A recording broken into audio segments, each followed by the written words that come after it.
Assalamualaikum warahmatullahi wabarakatuh. Alhamdulillahirabbil alamin wa bihi nasta'in ala umurid dunya waddin wassalatu wassalamu ala asrofil anbiya'i wal mursalin wa ala alihi wa sahbihi ajmain amma ba'du.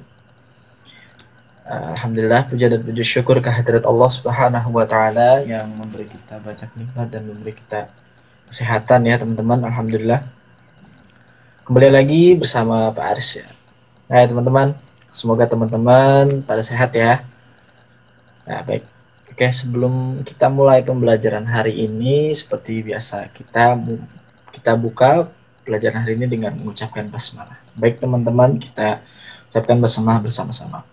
Bismillahirrahmanirrahim. Dan tidak lupa doa sebelum belajar teman-teman. Yuk kita ucapkan bersama-sama. Rabbi zidni ilman warzuqni fahman. Ya Allah, tambahkanlah ilmuku dan berilah pemahaman kepadaku. Amin amin ya rabbal alamin. Nah teman-teman, alhamdulillah di video kali ini Bapak akan memberitahu pada teman-teman bagaimana caranya kita mengetahui informasi dari teks lisan teman-teman.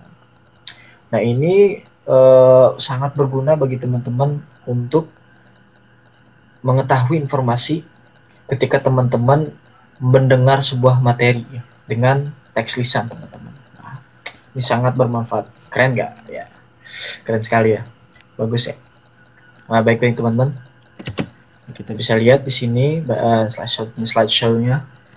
Jadi membuat kalau kemarin kita mempelajari gagasan pokoknya teman-teman sesuatu yang pentingnya, nah itu untuk membuat ringkasan. Nah ini sekarang kita akan mempelajari membuat ringkasan tapi informasinya dari teks lisan teman-teman ya.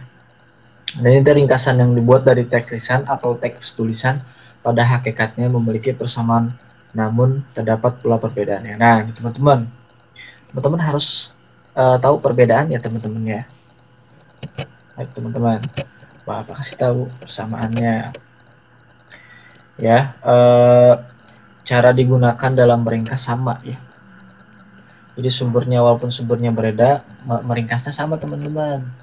Menulis gagasan pokok dan juga gagasan pokok dari teks. Nah itu sama-sama hal bersamanya.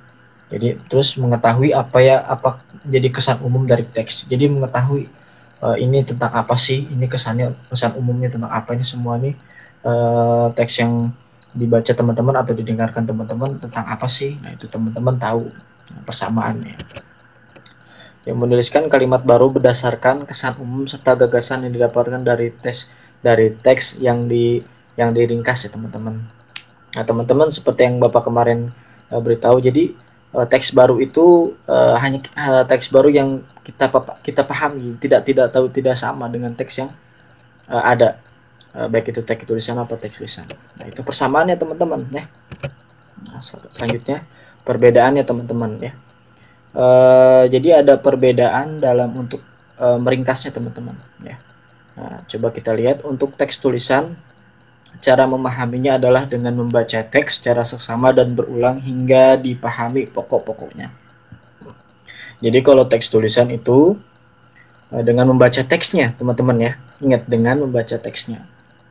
Nah, untuk teks lisan, cara memahaminya adalah dengan mendengarkan. Sekali lagi, mendengarkan teks secara seksama dan diulang sampai pokok-pokok teks agar dipahami teman-teman. Ya, itu perbedaannya. Kalau tulisan ya dengan membaca teks berulang-ulang. Nah, jika teks lisan mendengarkan berulang-ulang sampai paham teman-teman. Sampai sini paham? Ya, Bapak harap teman-teman paham. Kalau tidak paham, boleh diulangi videonya ya. Ya, mengetahui informasi teks lisan. Nah hari ini kita akan mencoba kita akan mempraktikkan juga ya. Bagaimana sih kita mengetahui informasi teks lisan. Nanti langsung latihan teman-teman ya. Nah, nanti Bapak akan membacakan sebuah paragraf. Nah teman-teman cari informasi dari paragraf yang Bapak bacakan teman-teman ya. Oke. Jadi informasi dapat diperoleh dari teks lisan yang kita dengarkan. Nah, nanti akan Bapak perdengarkan teks lisannya teman-teman. Nah, nanti teman tuliskan dalam kalimat-kalimat yang tersusun dari kata yang sudah teman-teman pahami. Nah, bagaimana? Oke, siap teman-teman? Oke, sekarang siapkan alat tulis dan buku tulis teman-teman. Ya, Bapak tunggu. Bapak beri waktu 5 detik ya teman-teman. Di depan meja belajar teman, di depan teman sudah ada alat tulis dan buku tulis ya. Bapak hitung 1, 2, 3, 4, 5. Nah, baik. Di depan teman-teman sudah ada alat tulis dan buku tulis. Silakan pegang alat tulisnya dan siap-siap untuk menulis informasi apa saja yang teman-teman dapat dari teks lisan yang Bapak bacakan teman-teman ya. Simak baik-baik ya. Kemarin udah belajar apa tentang gagasan pokok. Nanti informasinya di setiap paragraf silakan cari dan tulis. Oke. Baik ya. Bapak bacakan ya. Ini untuk paragraf pertama dulu ya.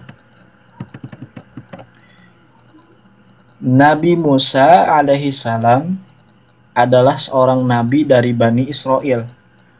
Nabi Musa lahir di Mesir dan diperintahkan oleh Allah Subhanahu wa taala untuk berdakwah kepada Raja Fir'aun yang zalim.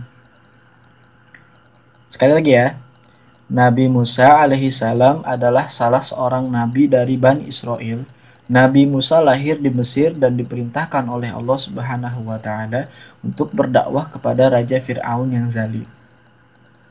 Nah, langsung tulis di buku tulis teman-teman apa saja sih informasi dari teks lisan yang tadi Bapak ucapkan. Bapak tunggu tulis. Kalau terlewat boleh diputar videonya ya, di forward, di backward maksudnya ya. Nah, oke, lanjut ke paragraf yang kedua ya. Di baris yang selanjutnya ya. Siapkan lagi alat tulisnya. Jadi paragraf yang kedua, Fir'aun memang terkenal dengan kekejamannya. Bahkan ia berani menyatakan dirinya sebagai Tuhan yang wajib disembah rakyatnya. Siapapun yang tidak setuju dan berani menentang Raja Besar Mesir itu pasti dihukum mati. Sekali lagi ya, Fir'aun memang terkenal dengan kekejamannya. Bahkan ia berani menyatakan dirinya sebagai Tuhan yang wajib disembah rakyatnya. Siapapun yang tidak setuju dan berani menentang Raja Besar Mesir itu pasti akan dihukum mati. Ayo, silakan tulis informasi dari teks yang tadi Bapak setelah sebutkan. Bacakan. Ya. Oke, sudah teman-teman? Baik, lanjut paragraf selanjutnya ya. Teksnya sebab Bapak bacakan. Ya. Dakwah Nabi Musa alaihi salam dalam mengingatkan Fir'aun agar bertaubat dan kembali ke jalan yang benar bukan tugas yang mudah. Tapi Nabi Musa alaihi salam tetap melaksanakan tugasnya dengan penuh kesabaran dan keberanian. Atas kesabaran dan kegigihannya itulah Nabi Musa menjadi salah satu Nabi Ulul Azmi. Ulul Azmi yaitu Nabi Allah Subhanahu wa taala yang memiliki tekad dan kesabaran luas ya, kesabaran luar biasa dalam menegakkan kebenaran. Sekali lagi ya, dakwah Nabi Musa alaihissalam dalam mengingatkan Fir'aun agar bertaubat dan kembali ke jalan yang benar bukan tugas yang mudah. Tapi Nabi Musa alaihissalam tetap melaksanakan tugasnya dengan penuh kesabaran dan keberanian. Atas kesabaran dan kegigihannya itulah Nabi Musa menjadi salah satu Nabi Ulul Azmi. Ulul Azmi yaitu Nabi Allah Subhanahu wa taala yang memiliki tekad dan kesabaran yang luar biasa dalam menegakkan kebenaran. Silakan tulis informasi dari teks lisan yang tadi Bapak telah bacakan. Kalau terlewat atau masih lupa-lupa boleh diulangi lagi videonya. Baik, lanjut ke paragraf selanjutnya ya, paragraf terakhir ya. Paragraf keempat. Allah Subhanahu wa taala tidak membiarkan Nabi Musa alaihissalam melakukan dakwahnya dengan tangan kosong. Allah Subhanahu wa taala memberikan beberapa mukjizat kepada Nabi Musa. Sekali lagi, Allah Subhanahu wa taala tidak membiarkan Nabi Musa alaihissalam melakukan dakwahnya dengan tangan kosong. Allah Subhanahu wa taala memberikan beberapa mukjizat kepada Nabi Musa. Silakan tulis Pak informasi dari teks yang tadi Bapak bacakan. Nah, itu teman-teman ya, teks yang telah Bapak bacakan dan teman-teman menuliskan informasi dari teks yang tadi ya teman-teman. Nah, kira-kira jawaban teman-teman seperti apa ya? Apakah benar atau bagaimana? Kita periksa bersama-sama teman-teman ya. Coba di paragraf pertama ya. Yang tadi paragraf pertama, Nabi Musa adalah seorang nabi dari Bani Israel. Nabi Musa lahir di Mesir dan diperintahkan oleh Allah Subhanahu wa taala untuk berdakwah kepada Raja Fir'aun yang zalim. Apa yang bisa kita ambil dari informasi teks tersebut? Apa saja? Nabi Musa adalah seorang nabi yang berdakwah kepada Fir'aun. Benar? Ya, benar. Ada di situ. Nabi Musa ada kaum Bani Israel? Betul? Ya, betul. Ada. Di sini di teks tulisannya ada. Oke. Apa Nabi Musa lahir di Mesir? Betul? Ya, betul. Paragraf selanjutnya ya, teman-teman. Teks tulisan selanjutnya. Fir'aun memang terkenal dengan kekejamannya, bahkan ia berani menyatakan dirinya sebagai Tuhan yang wajib disembah rakyatnya. Siapapun yang tidak setuju dan berani menentang Raja Besar Mesir itu, pasti akan dihukum mati. Coba kita lihat apa saja informasi teks lisannya. Fir'aun kejam, ya betul kejam sekali. Dan Fir'aun mengaku sebagai Tuhan, ya. Dan yang terakhir coba, ya, yang menentang akan dihukum mati. Nah benar teman-teman, yang menentang Fir'aun nanti dihukum mati. Oh ya, itu teman-teman ya, nggak apa-apa beda, tapi yang penting teman-teman paham dan seperti yang kemarin tentang gagasan pokok ya, teman-teman paham tentang paragraf tersebut. Selanjutnya, informasi teks selanjutnya, dakwah Nabi Musa alaihissalam dalam mengingatkan Fir'aun agar bertaubat dan kembali ke jalan yang benar bukan tugas yang mudah, tapi Nabi Musa alaihissalam tetap melaksanakan tugasnya dengan penuh kesabaran dan keberanian. Atas kesabaran dan kegigihannya itulah Nabi Musa menjadi salah satu Nabi Ulul Azmi. Ulul Azmi yaitu Nabi Allah Subhanahu wa taala yang memiliki tekad dan kesabaran luar biasa dalam menegakkan kebenaran. Apa saja informasi teksnya? Nabi Musa mendapat gelar Ulul Azmi. Ya betul. Ulul Azmi yaitu Nabi Allah Subhanahu wa taala yang memiliki tekad dan kesabaran luar biasa. Nah itu informasi teks lisannya. Selanjutnya yang terakhir, Allah Subhanahu wa taala tidak membiarkan Nabi Musa melakukan dakwahnya dengan tangan kosong. Allah Subhanahu wa taala memberikan beberapa mukjizat kepada Nabi Musa alaihissalam. Apa saja? Ya, Allah Subhanahu wa taala memberikan beberapa mukjizat kepada Nabi Musa, yaitu. Nah, itu teman-teman.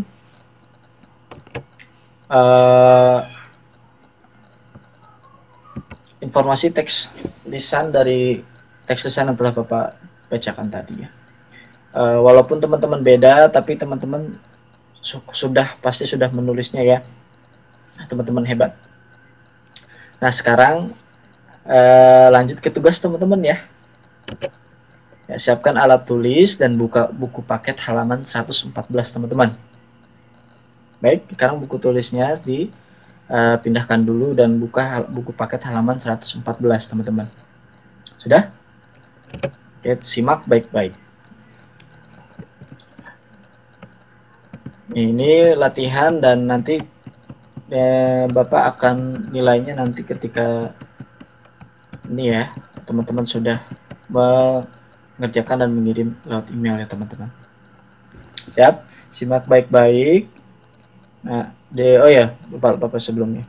Buka halaman 114, di situ ada beberapa kolom dan isi ya. Isi setiap paragraf